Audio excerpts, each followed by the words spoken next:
আজকে তোমাদেরকে বললাম না বাজারে গিয়ে দেখা হবে, তো বাজারে গিয়ে তো আর দেখা করিনি। তো এবার আমি বাজার থেকে ঘরে এসে তোমাদের সাথে দেখা করছি। তো দেখো আমি পুজোর মার্কেটিং করে ফেলেছি। তোমরা কে কে মার্কেটিং করেছো অবশ্যই কমেন্টে জানিও। তো এই যে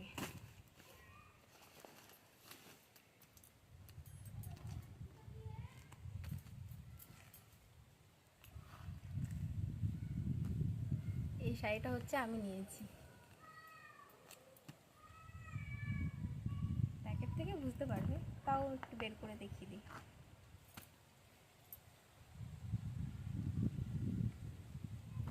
কেমন হয়েছে কমেন্টে অবশ্যই জানিয়ে।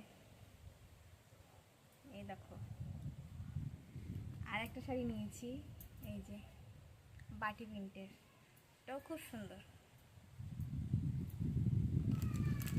এটা ছায়া। আর এই যে আমার ছেলের জামা। তো কেমন হয়েছে অবশ্যই কমেন্টে জানাবে। আর আরেকটা জিনিস নিয়েছি, এই যে দেখো এটাও খুব সুন্দর, এটা নিয়েছি। তো আজকে তো আমরা সব পুজোর বাজার করে ফেলেছি। তো তোমরা কে কে পুজোর বাজার করেছো অবশ্যই কমেন্টে জানাবে। আর আমার শাড়িটা কেমন লাগছে অবশ্যই কমেন্টে জানাবে। ঠিক আছে, টাটা, বাই বাই।